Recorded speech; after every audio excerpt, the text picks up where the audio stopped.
আসসালামু আলাইকুম। একটা বিষয় খেয়াল করে দেখবেন।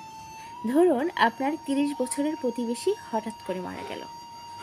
তার প্রতি কিন্তু আপনার এতটা খারাপ লাগা কাজ করবে না, যতটা খারাপ লাগা কাজ করবে আপনার বাসার পোষা বিড়ালটি মারা গেলে।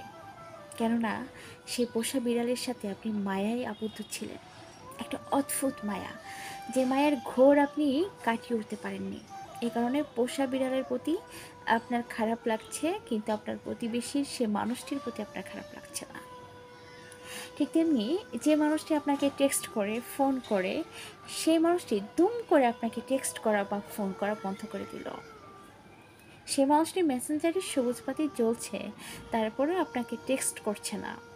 এর মতো কষ্ট বা যন্ত্রণা আপনার দ্বিতীয়বার হবে না, কেননা সেই মানুষটির সাথে আপনি মায়ায় জড়িত হয়েছেন। আসলে আমরা মানুষ কারোর জন্য মরি না, আমরা মানুষ মরি মায়ায়, আমরা মানুষ বাঁচিও মায়ায়।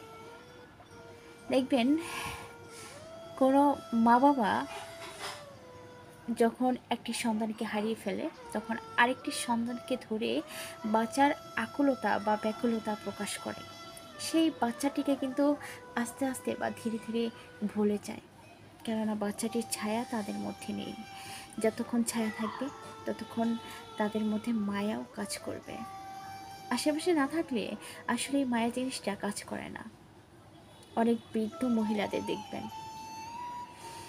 যারা স্বামীর কুঁড়ে ঘরটি ছেড়ে ছেলের গড়া দালানে কখনো উঠতে চায় না, কেননা এর মাঝে একটা অদ্ভুত মায়া, প্রশান্তি বিরাজমান ছিল, যেটা কেউ ভেদ করে চলতে পারে না। আসলে এই মায়া জিনিসটা না একেবারে অদ্ভুত, বড্ড অদ্ভুত।